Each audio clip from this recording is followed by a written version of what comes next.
Assalamualaikum warahmatullahi wabarakatuh. Innal hamdalillah nahmaduhu wa nasta'inuhu wa nastaghfiruh wa na'udzu billahi min shururi anfusina min sayyiati a'malina man yahdihillahu fala mudhillalah wa man yudlil fala hadiyalah. Asyhadu an la ilaha illallah wahdahu la syarikalah wa asyhadu anna Muhammadan abduhu wa rasuluh la nabiyya ba'dah. Allahumma shalli wa sallim ala sayyidina Muhammad wa ala alihi wa sahbihi ajma'in.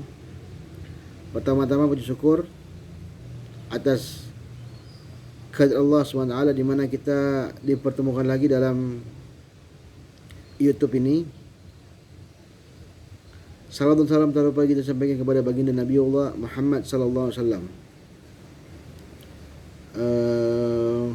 Yang saya hormati para abai, para kiai, para ustadz dan muslimin dan muslimat yang dirahmati Allah. Alhamdulillah kita bertemu masih dalam bulan Syawal. Kita akan membicarakan masalah hal yang penting. Tapi sebelumnya ini dalam suasana baru ya. Kami lagi di daerah Karawang. Tempatnya bagus sekali. Di mana kita bisa lihat pemandangannya betul-betul asri.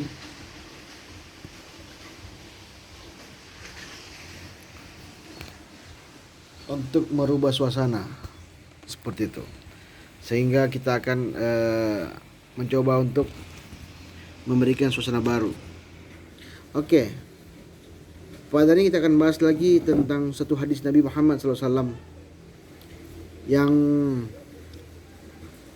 yang merupakan hal yang kecil sebenarnya, tapi itu kita sudah bisa rasakan dampaknya.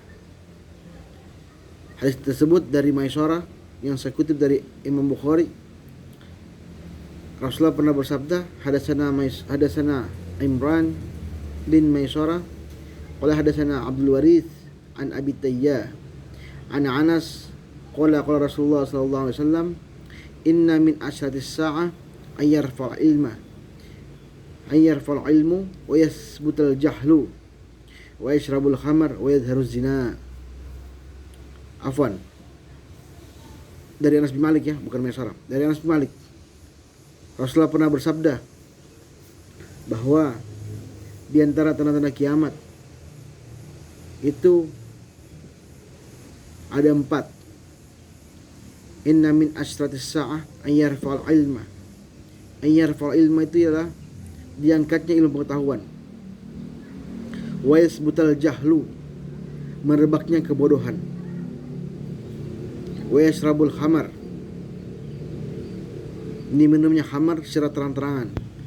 Wa yadharuz zina, dan ditampakkanlah zina secara praktik dan terang-terangan. 4 hal itu sebenarnya sudah ada yang kita rasakan sekarang. Pertama, yarfa'u ilma, diangkatnya merebaknya kebodohan, diangkatnya ilmu pengetahuan. Diangkatnya ilmu pengetahuan beriringan dengan wa yasbutal jahlu, merebaknya kebodohan.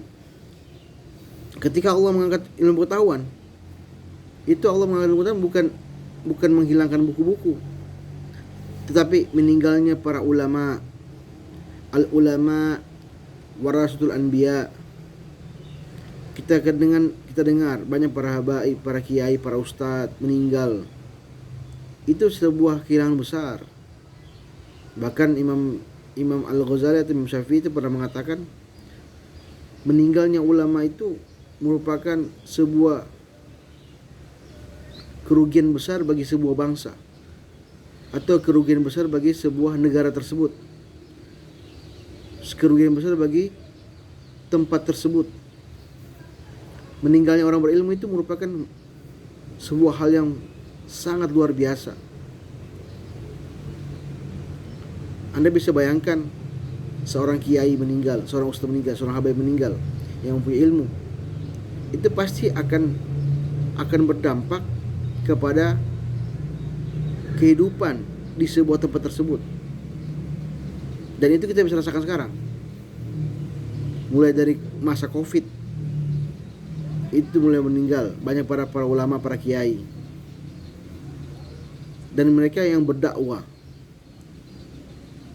kebaikan.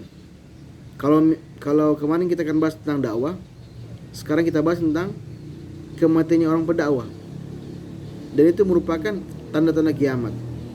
Hebatnya Allah Ta'ala, hebatnya Rasulullah, tidak menetapkan kapan kiamat, tetapi Allah dan Rasulnya hanya mengatakan ciri-cirinya. Di antaranya lah tadi itu, meninggalnya ilmu pengetahuan. Jadi di antara ilmu pengetahuan ialah meninggalnya ulama, itu merupakan, meninggalnya para ilmuwan itu merupakan sebuah tanda diangkatnya ilmu pengetahuan. Seterusnya, wayas betul jahlu, menerbangnya kebodohan. Kita bisa saksikan sekarang kebodohan di mana-mana, mulai dari aplikasi-aplikasi media sosial, Instagram, Facebook, TikTok, X atau dulu Twitter. Itu merupakan hal-hal yang tidak berguna ditampilkan, tapi mendapatkan pujian bagi orang-orang. Sedangkan konten-konten ceramah seperti ini tentu saja tidak mendapatkan tempat di hati masyarakat. Tetapi konten-konten yang berjoget-joget, konten-konten yang hanya hura-hura, konten-konten yang pamer, itu mendapatkan tempat di masyarakat, dimanapun, bukan hanya Indonesia, dimanapun. Jadi itu tanda-tanda kiamat juga.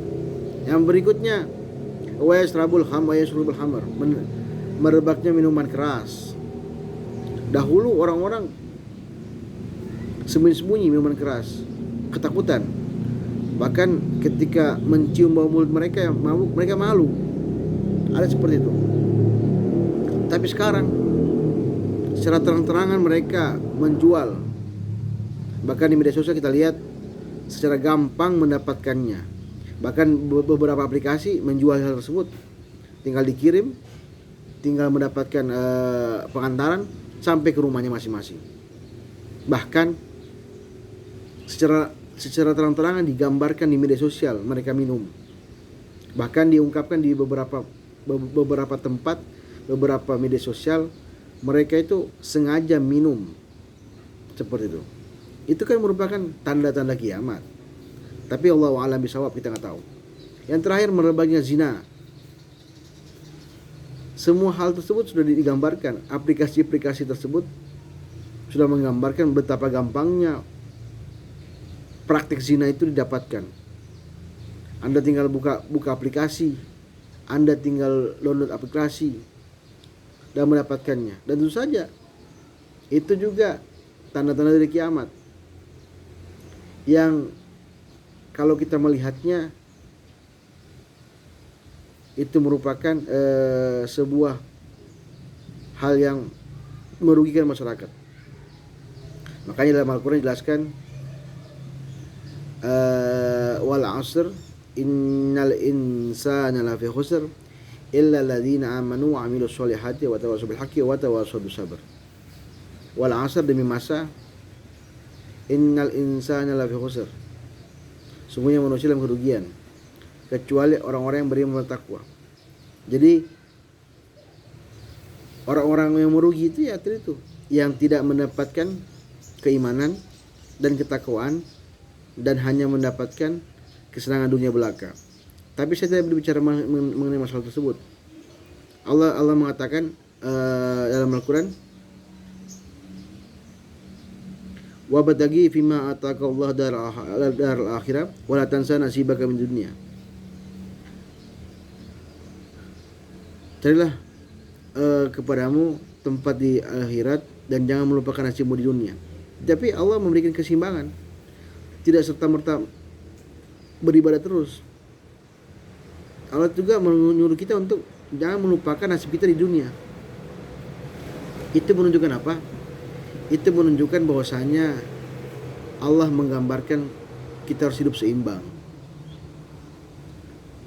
Tanda-tanda pun kiamat yang saya katakan tadi disampaikan Rasulullah ini bukan sekedar menakuti, tapi lebih kepada mewaspadai dan mengurangi hal tersebut. Sungguhnya Allah itu tidak menyukai orang-orang yang merugi, orang-orang yang berfoya-foya. Bahkan dikatakan dalam hadis, qul washrab walbas wa tasaddaq fi ghairi sarafin wala makhilatin. Makanlah, minumlah, berpakaianlah, bersedekahlah, tapi jangan berlebih-lebihan. Kita kan bisa lihat semuanya, semua serba berlebih-lebihan, tetapi dibatasi. Jadi hadis tersebut sudah menggambarkan tanda-tanda kiamat, tetapi kita gak perlu khawatir, gak perlu merasa resah. Insya Allah konten-konten seperti ini akan terus disebarkan, sehingga kita tetap waspada, mawas diri, sehingga kita tidak lagi terlena dengan suasana hura-hura seperti itu. Demikianlah yang bisa disampaikan. Wabillahi taufiq wal hidayah. Wassalamualaikum warahmatullahi wabarakatuh.